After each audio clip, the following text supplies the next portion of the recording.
I think of all years under Farhan Zaidi, this is actually the year where it made the most sense to mostly stand pat, and that's mostly what the Giants did, except ironically, even though that was mostly what they did, they were actually pretty active.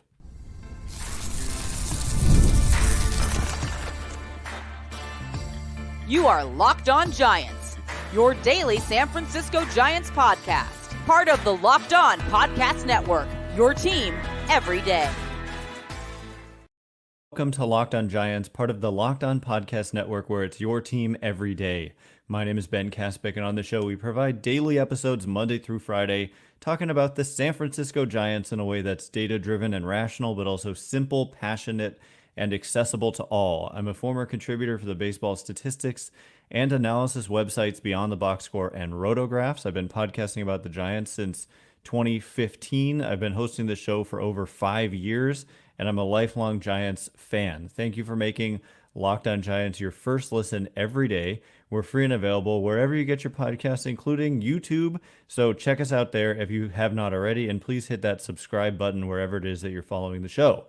This episode is brought to you by Prize Picks, the easiest and most exciting way to play daily fantasy sports. Go to prizepicks.com/LockedOnMLB and use code all lowercase LockedOnMLB for a first deposit match up to $100. And coming up on today's show, it's going to be instant reaction to the trade deadline, which has come and gone. And the Giants, like I said, it's kind of a weird position that it's kind of a weird stance that they took, I guess, in a way, that in that they were active and made some significant moves.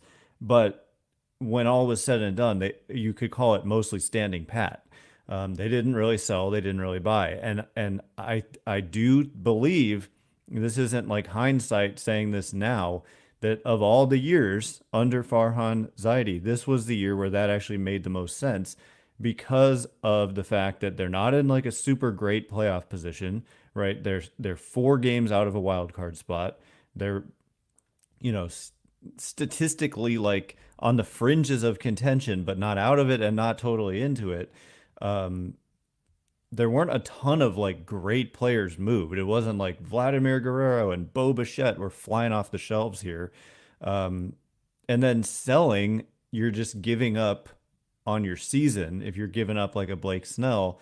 And it's certainly worth exploring, but ultimately, when you have Blake Snell like finally pitching like Blake Snell, and you have Logan Webb and you have Robbie Ray finally back, and you have Kyle Harrison having a really good season, and you have Hayden Birdsong doing what he's done, it made sense to hold in a lot of ways, but also even deal from that surplus because you also add Alex Cobb, and they traded Alex Cobb today to the Cleveland Guardians. So we'll get into that trade later. I think the most significant move that they made was actually the salary dump of Jorge Soler to the Atlanta Braves, who do a kind of Giants of old nostalgia type of move here and also it reminds me of 2019 with the Braves also being the team that was involved in that deal, where the Giants got the Braves to take on all of Jorge Soler's contract and all of Luke Jackson's contract, and the Giants got a prospect in return who, ranks according to some like now in the middle of the top 30 of their farm system. So it very much does remind me of the deal they made getting rid of Mark Melancon. The thing is that if this team has plans on contending like the Giants do, if they didn't trade Blake Snell, they clearly like want to contend in 2024. I do believe they can with that rotation that I just mentioned, but they lose a big bat in Jorge Soler. The thing is that Jorge Soler was not providing anything in the way of defensive value, and he really struggled to start the season. And so you add it all together, and he was hitting 240 with a 330 on base and just a 419 slugging, and hit 12 homers. And so the reporting kind of coming out last night was that the Giants immediately pretty much grew concerned that he wasn't going to be the player that they hoped that he could be, being, their first 30 homer guy potentially since Barry Bonds did it, and he only has 12, and we're like 2/3 of the way through the season. So he may not hit 20, or he may not have hit 20. Now that he goes to Atlanta, he may, because it's a much more homer friendly ballpark. But so not only was Soler signed for this season, though, he was signed for the next 2 years on, guaranteed salaries. There's no team option or anything there. This was you're committed to Soler.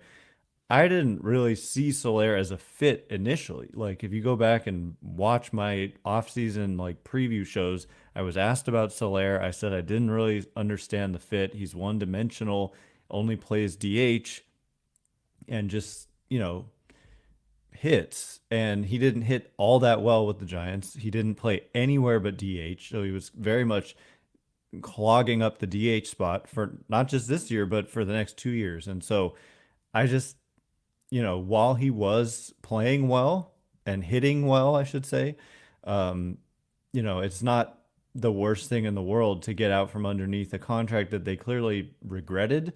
And Luke Jackson was in an even more obvious regrettable contract for the Giants. And so they get out from like 3 point something million dollars this season owed to those two, Jackson and Soler, and then 28 more million owed to Jackson and Soler over the course of 2025 and 2026. For Jackson, it's just a buyout on a team option, and for Soler, it's 2 years of guaranteed salaries in 2025 and 2026. And so essentially what the main result of this move is that it allows them to reallocate that money to other players in the offseason coming up. And so it actually does kind of hurt the 2024 team. But even though Soler was hitting well, he was not providing any defensive value. This is why I wasn't like super, before they signed him, like gung ho about them signing him in the first place. Because when you're signing a pure DH, they better hit and hit a lot. Otherwise, they're just not providing much in the way of value. The other thing here is that they like what they've seen from Marco Luciano in AAA, and they also didn't like what they saw defensively. Marco Luciano, remember, was up earlier in the season, and he hit, but he kept having, remember, those horrible defensive plays, often in crucial spots in the ninth inning. Like, it happened over and over again.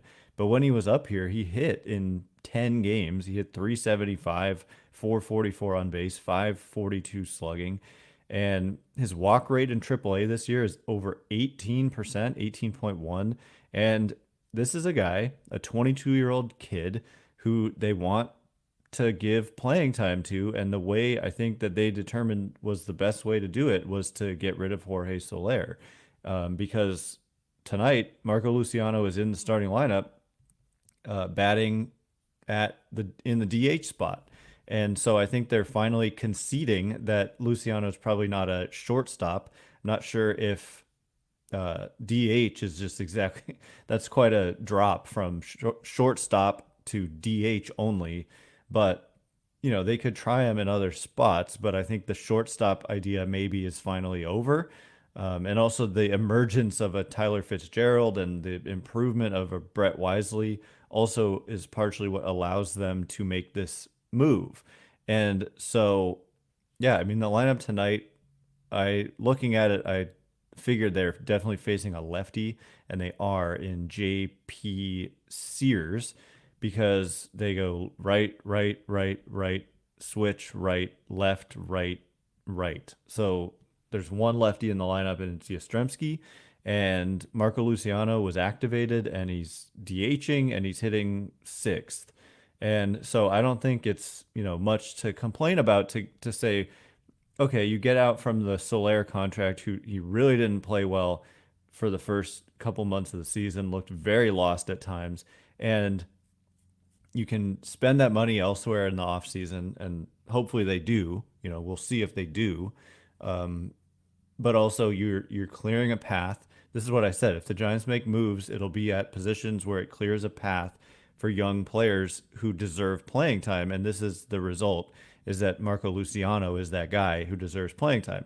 The other major move they made was doing the same thing on the pitching side and dealing Alex Cobb, and it opens up a spot for Hayden Birdsong. So we will get into that trade momentarily, and before we do,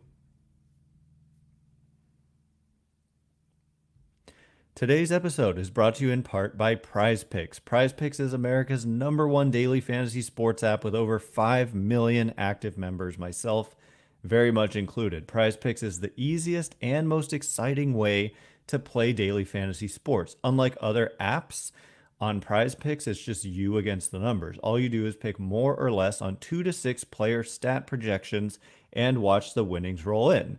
Get in on the action daily with friends and become part of the Prize Picks community today. And if you're looking for promotions, Prize Picks has you covered every week, from lowering select players' stat projections on Tuesdays. That's today. I will be taking advantage of that later. That's one of my favorite things. You get like a lower number for the more or less, or a higher number, whatever the case may be. Pretty dramatically changed, and it's a lot of fun to help your lineup hit. Also getting your entry fees back if you have a losing lineup on Friday. So download the Prize Picks app today. Use code all lowercase LOCKEDONMLB for a first deposit match up to $100. That's code LOCKEDONMLB, all lowercase, on Prize Picks for a deposit match up to $100. Pick more, pick less. It's that easy.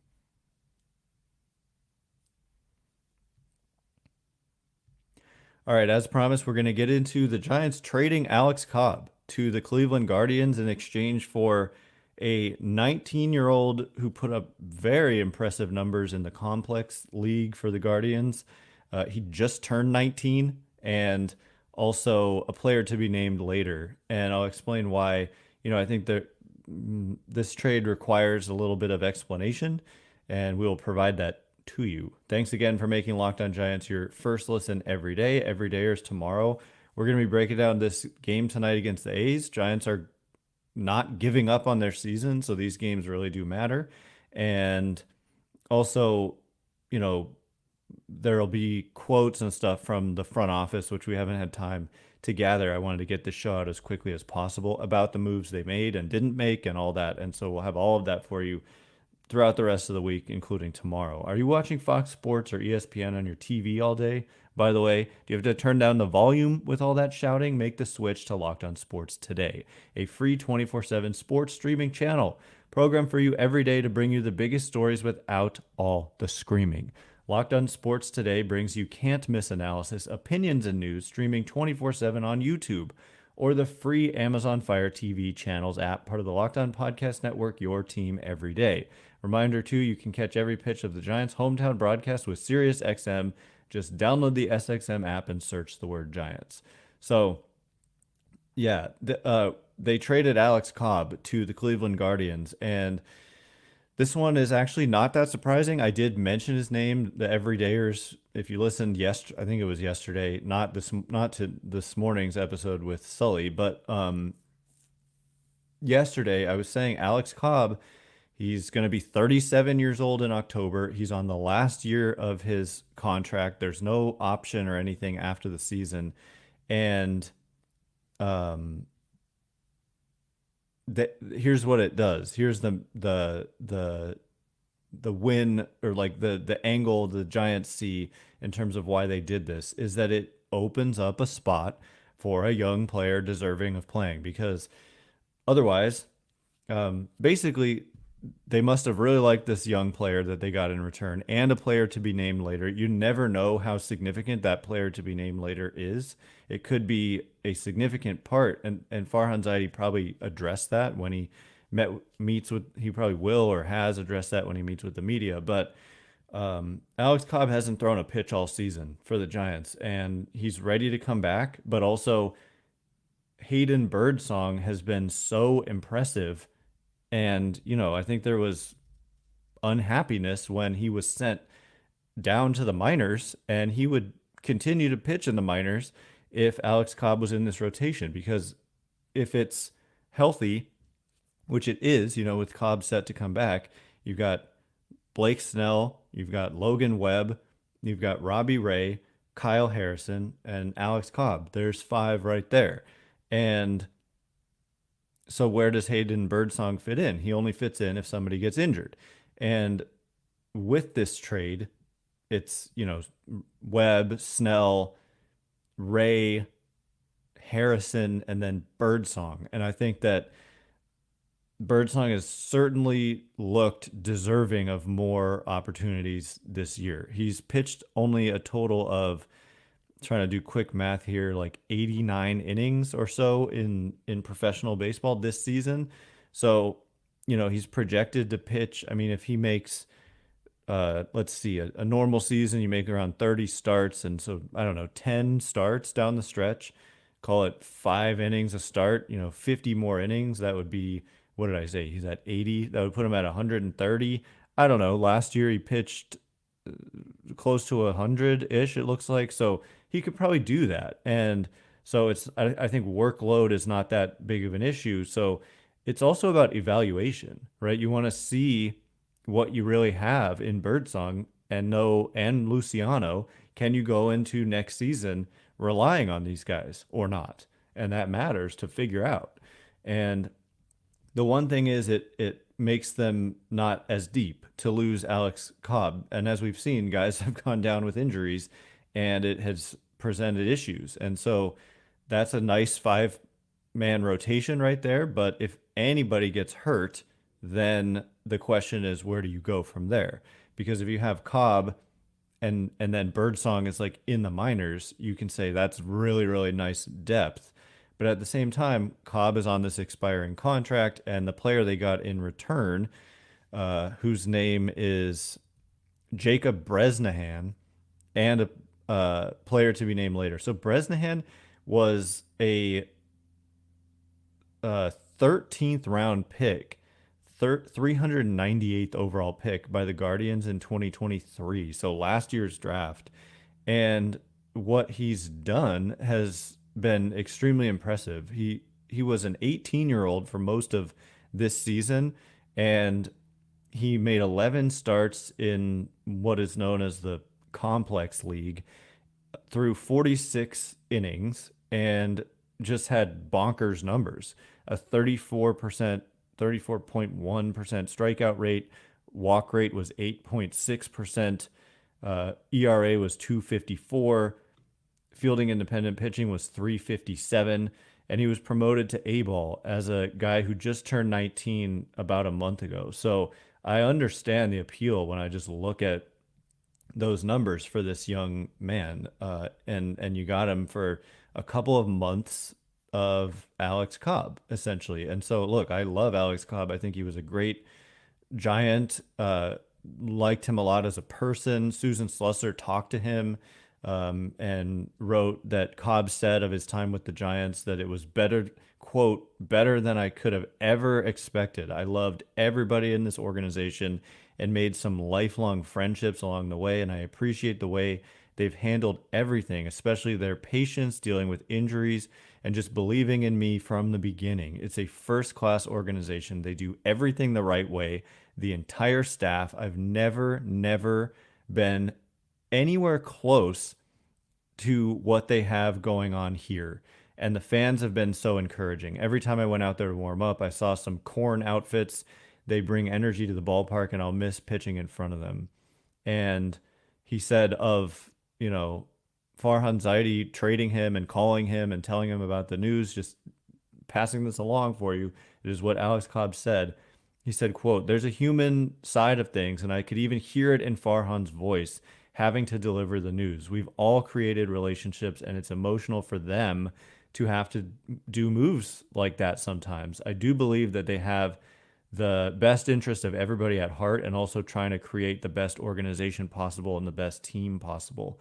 And I just wanted to throw that out there because Slusser made a great point in saying that the Giants have done a good job, in my opinion, in her opinion, of sending, their meaningful players like Alex Cobb, guys they've signed, guys they've had some loyalty to good situations.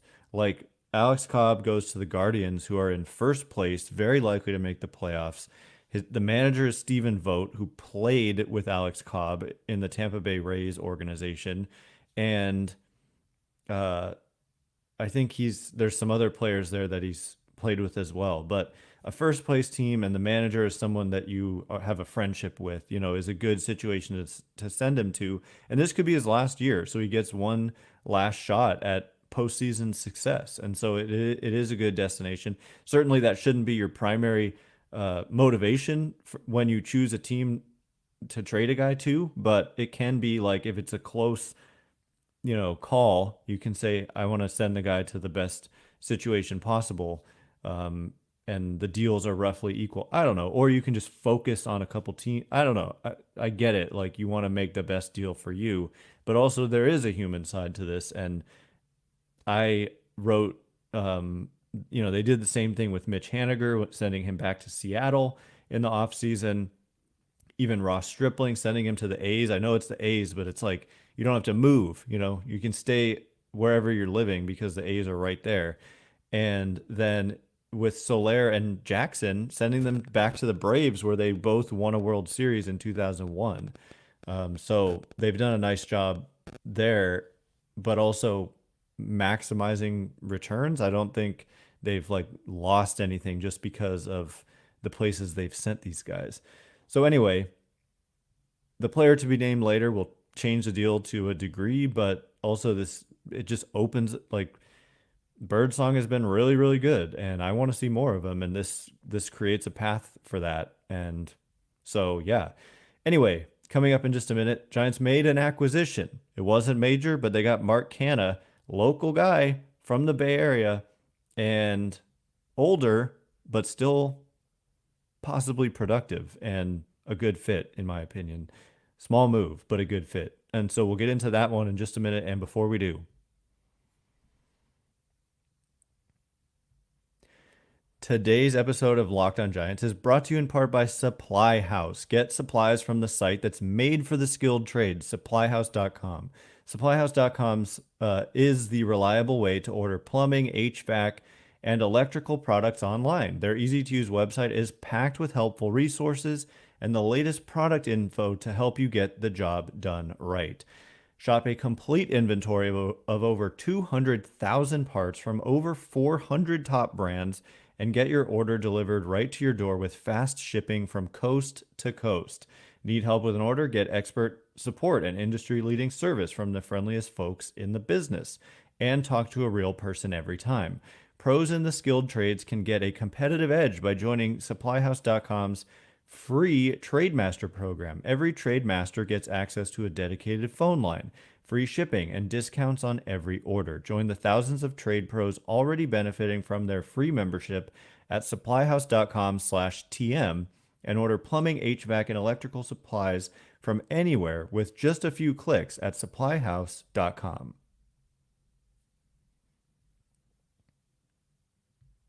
All right, here we go. We're going to get into the small but useful, in my opinion, upgrade that is Mark Canha. If you recall, if you've been an everydayer for years, I wanted the Giants to sign this guy 3 years ago. And he's now in the final year of the 3-year deal. He ended up signing with the Mets, and then he got traded to the Tigers. So the Giants get him from the Tigers, and old friend Scott Harris, the Giants' former GM, being their president of baseball operations. So it was Farhan Zaidi and his old GM working together to make this deal come together.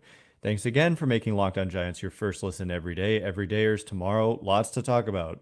Quotes from Farhan Zaidi, also breaking down it continues to be important baseball games for the Giants coming off this 4-game sweep of the Rockies. The A's are playing well, as I talk about in the podcast that came out earlier today with Sully from Locked On MLB. Giants have the pitching matchup, though. This is what I'm talking about. They're going to have the pitching matchup every time. Not every time, but they got Robbie Ray going against J.P. Sears. And so on paper, it's a advantage for the Giants on the pitching side. And then tomorrow, it's Logan Webb against Ross Stripling. So once again, very much you have the pitching advantage. But the A's are swinging the bats well. It's just worth pointing out. Also a reminder that there's Postcast with Eric Engel right after games. And that's live on Locked On Sports San Francisco on YouTube. So subscribe to that, hit the notification button so that you get notified when he's going live right after games. We don't do that on this show. We do like big picture next day analysis. He goes right after the games and talks about the game. So check that out, and it shows up on our Locked On Giants podcast feed as well.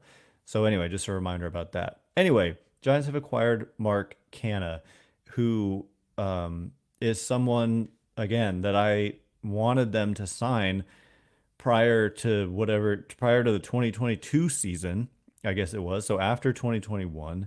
And he did go on to be a pretty productive player over, the last 3 years, putting up about 5 Fangraphs wins above replacement in 372 games over that span. That's not great by any means, and it's been on a steady decline. He is 35 years old, but it's the last year of his deal. He's making $11.5 million this year, so that comes out to a little less than $4 million owed to him for the rest of the season. There's very little risk. They gave up reliever Eric Silva in this trade. I just think it's kind of a minor deal. Silva probably, if anything, just ends up as a reliever. I certainly know the name. I don't know all that much about him, but he's in Double-A, ERAs in the 4s, and that's a pitcher-friendly league.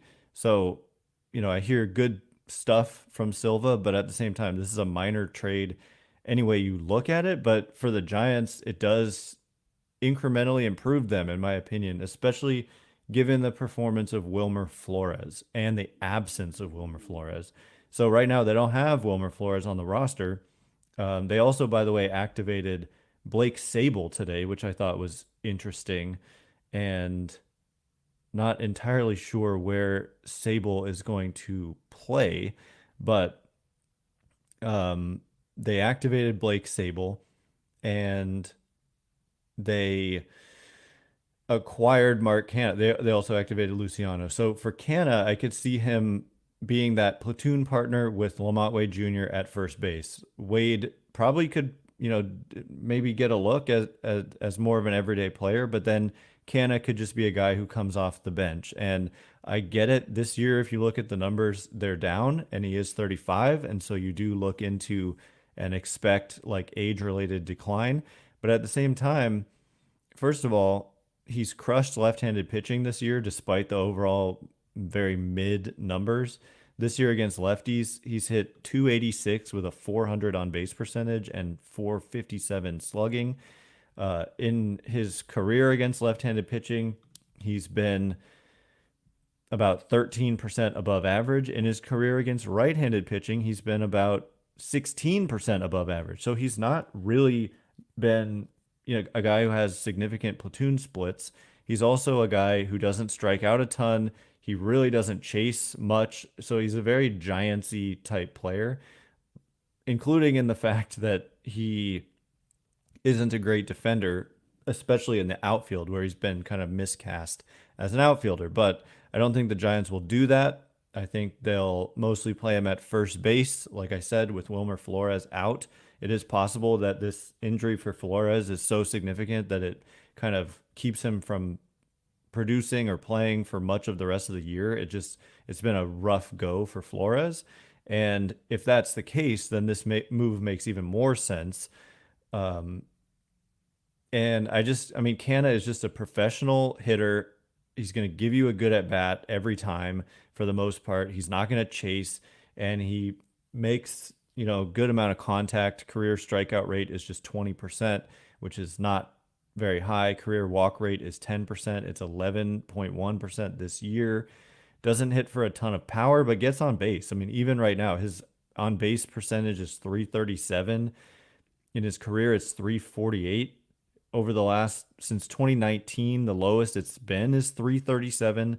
And just for context, the league average on base percentage right now is like close to 310-ish. So even in a down year, he's getting on base significantly more than the average player because he draws a lot of walks. And yeah, so projections universally, if you look at Steamers, Zips, ATC, the Bat X, they all have him as an above average offensive player for the rest of the season, despite his age. And at first base, he has been fine. Like in his career, 0 outs above average, -7 defensive runs saved. But we're talking dating back to 2015, -7 outs above average. So that's very, just looking at this year, it's -2 defensive runs saved and +2 outs above average. So I would say he's probably pretty average at first base, and I wouldn't really play him anywhere else but DH. And the guy can hit a little bit. And I know the numbers are down this year, but I would bank on the track record of a Mark Canha. It's not an impact move for sure, but it's like it is a move that makes them a little better. I think that David VR has been kind of filling in as that right-handed first baseman, and I don't know exactly if it. I'm trying to figure what the role for Sable is going to be and why they called him up. I think they're short on pitchers, so it may be like for now because Hayden Birdsong hasn't been called up yet, but Alex Cobb wasn't on the roster either. So I'm not. I got to take a closer look at that.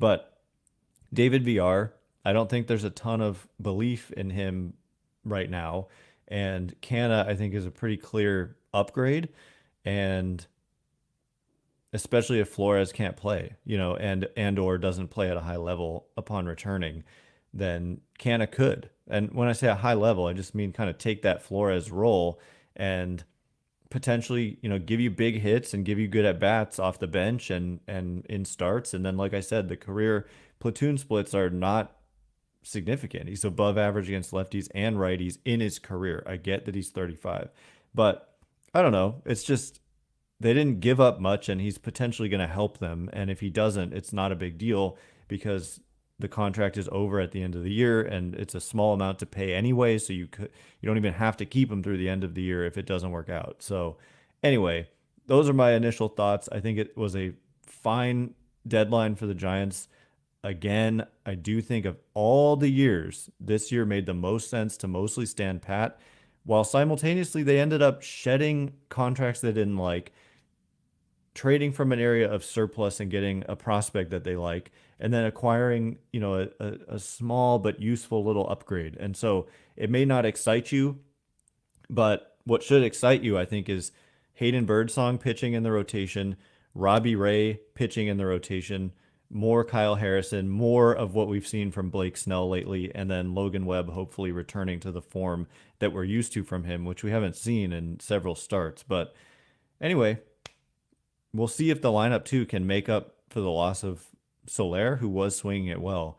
But we're going to get to see, so another positive, more of Marco Luciano. Probably not going to send him back down unless he's just absolutely, totally struggling. So anyway, that is all the time we have for today. Thanks again for making Locked On Giants your first listen every day. Everydayers, tomorrow breaking down A's versus Giants. A's are playing well. Don't take them for granted. Don't take these games for granted. And we'll also have quotes from the front office about the moves they made and didn't make. Not trading Snell, all that. That'll be throughout the rest of the week. So once again, my name is Ben Kaspick. Check me out on X at Ben Kaspick, Kaspick. If you like this show, please consider rating it or leaving a review. It helps me out a lot. So thank you in advance, and thanks to everyone who's done so already. I can't wait to be with you again tomorrow. More fallout and reaction from all this. So thank you so much for listening today. You are now Locked On Giants.